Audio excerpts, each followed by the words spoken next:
All right, today we are breaking down the blueprint of a true healthcare powerhouse, PT Kalbe Pharma.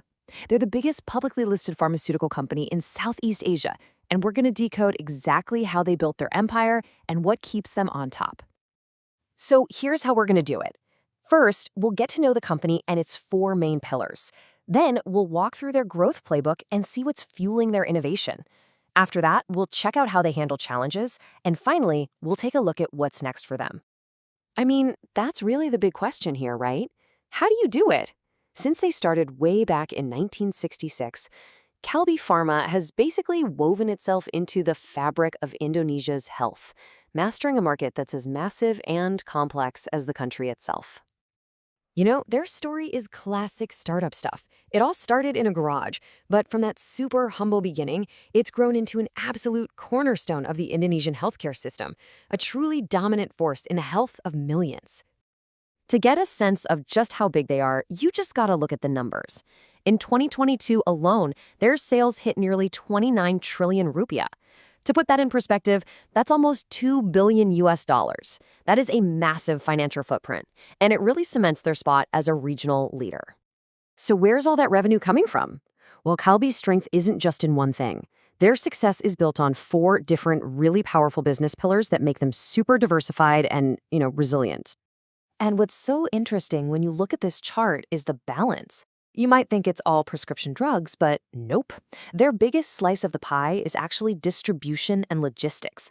That tells you right there that they have absolutely mastered getting things around Indonesia. But then you've got these other huge chunks from nutritionals, prescriptions, and consumer health. This mix, it's like their secret weapon against any market swings. And this really shows you how deep their reach is. We're not talking about obscure medicines here. We're talking about brands that are household names. You've got the energy drink Extra Joss, the stomach medicine Promag, and essential stuff like Milna baby food. And their incredible distribution arm gets all of this to over 1 million different stores and pharmacies. So, how did they pull this off? How did they build this empire? Well, it was no accident. Their journey is just a series of really smart strategic moves that built the company piece by piece. This timeline really lays out the playbook. They went public back in '91 to get the capital they needed.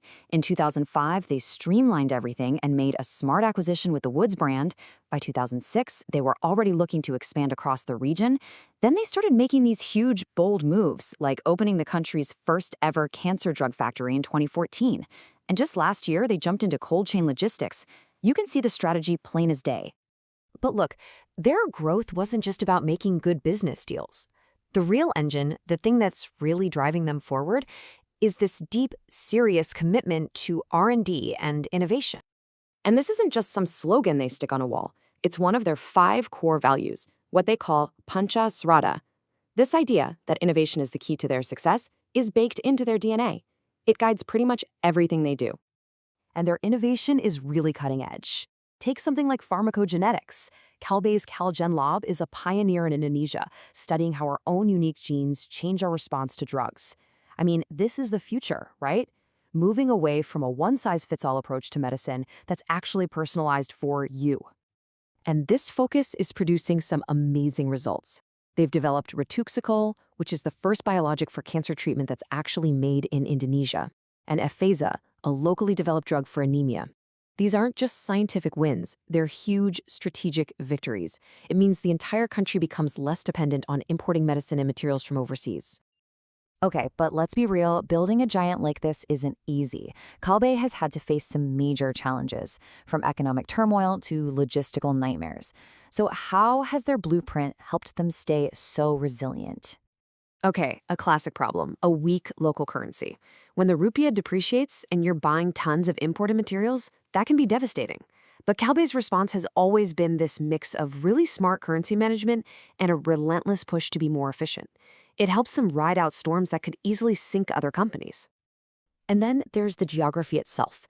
Indonesia is over 17,000 islands. For most companies, that's a logistical nightmare. For Kalbe, it's a competitive advantage. They tackled this problem head-on by building one of the best, most widespread distribution networks in the whole country. They basically turned a massive challenge into one of their core strengths. And here is a perfect example of that diversified model in action. Look at 2020. right in the middle of the pandemic. People weren't going to the doctor as much, so prescription sales took a dip. But look what happened. Their consumer health and nutritionals divisions actually grew. They completely offset the decline. This is the blueprint proving itself under serious pressure. So, what's next? What does the future hold? Well, it's no surprise that Kalbe is not sitting still. Their blueprint is a living, breathing thing, and it's constantly evolving with some pretty ambitious goals for the road ahead. And they are absolutely putting their money where their mouth is. They have a budget of up to 1.5 trillion rupiah. That's more than 90 million US dollars that they're reinvesting every single year to make their network even bigger and to fund the next big R&D breakthroughs.